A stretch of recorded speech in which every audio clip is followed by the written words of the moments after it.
Sejam bem-vindos, mentalistas. Hoje separei para nosso deleite relatos reais. Espero que gostem e se divirtam muito. Os nomes, quando aparecem, estão devidamente trocados. Agora peguem seu pacote de jujubas e sua cuia de tererê e vamos juntos pela escuridão.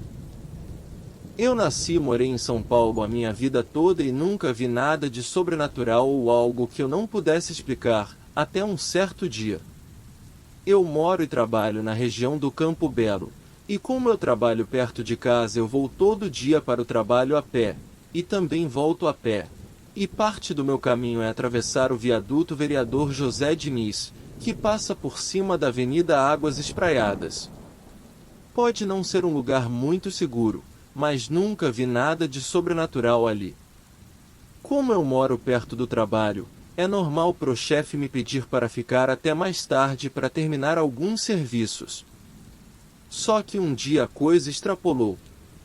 Nesse dia, eu tive que ficar até mais tarde para resolver uma coisa que tinha que estar pronta para o dia seguinte até 9 horas da manhã. Então acabei ficando lá até 3:30 da madrugada. E lá fui eu para casa no meio da madrugada. Quando eu chego na ponte eu olho para um lado, olho para o outro, tento ver se tem alguém vindo mas não vejo ninguém.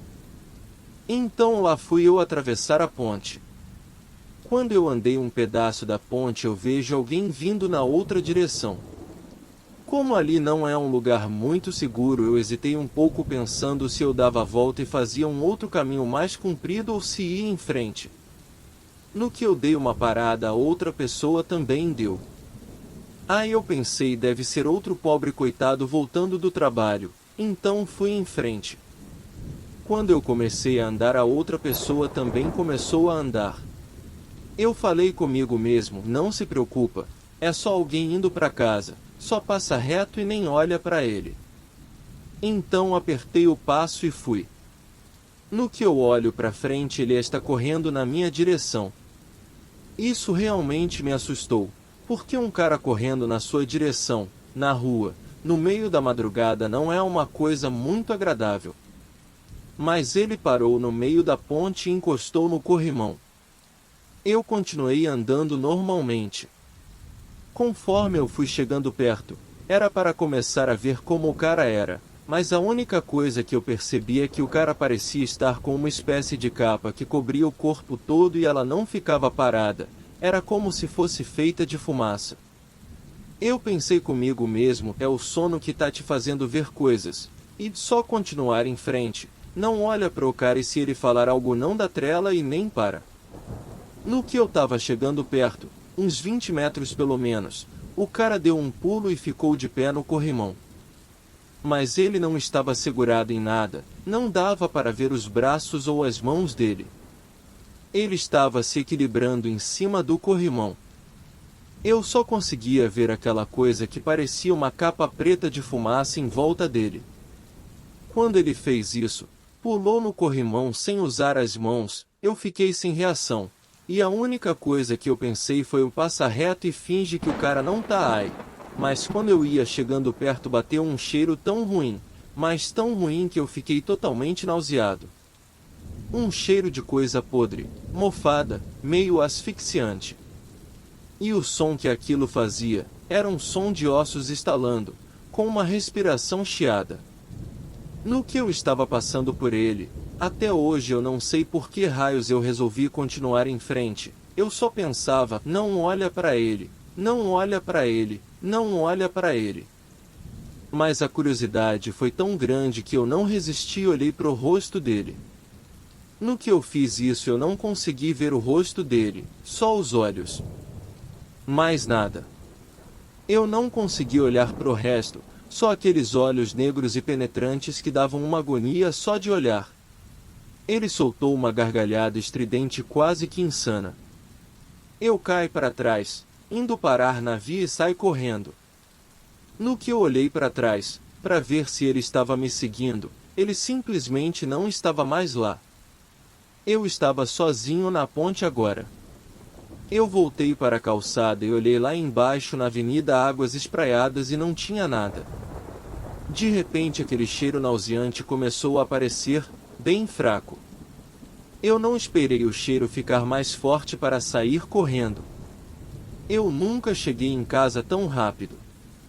Não sei o que era aquilo, mas daquela noite em diante, eu sempre faço o caminho mais comprido para ir de casa pro trabalho e voltar. A minha avó morreu em setembro de 96 de câncer. Eu tinha 11 na época e era a neta favorita dela de 12 netos.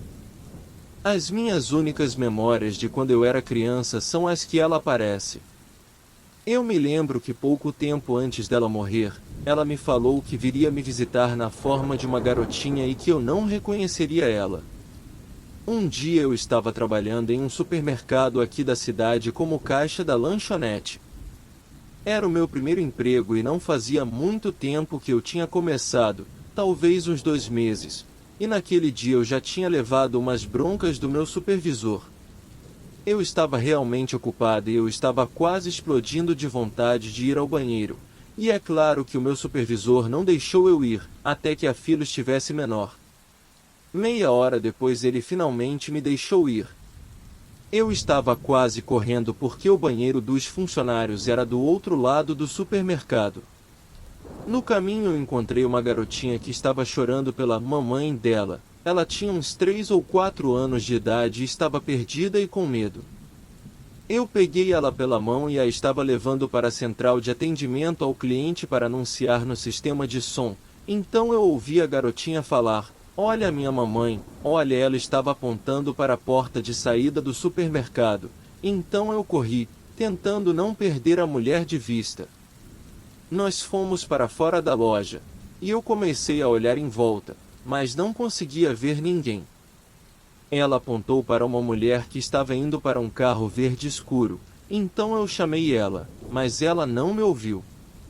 Eu falei para a garotinha se apressar, enquanto corríamos na direção da mulher.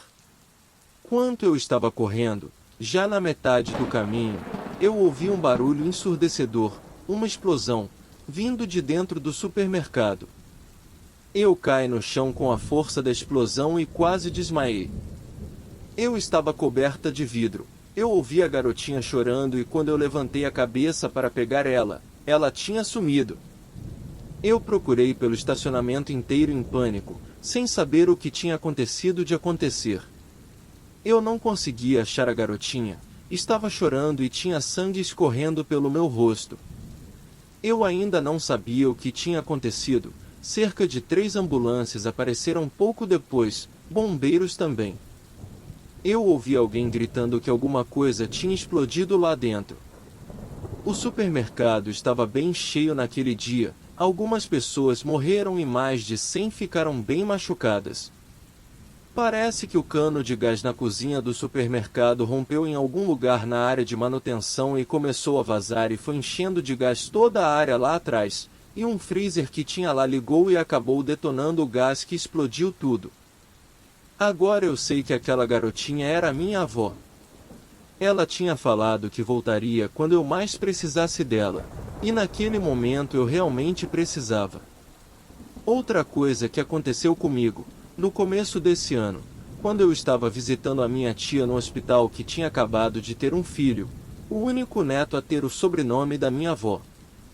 Eu peguei ele do berço e estava quase sentando na cama da minha tia quando eu senti alguém me empurrando de leve passando por mim, fazendo uma leve brisa. Eu me virei achando que era só mais uma das crianças correndo feito loucas sem ver onde iam. Eu estava para gritar: "Olha onde você está indo!", mas não tinha ninguém mais lá.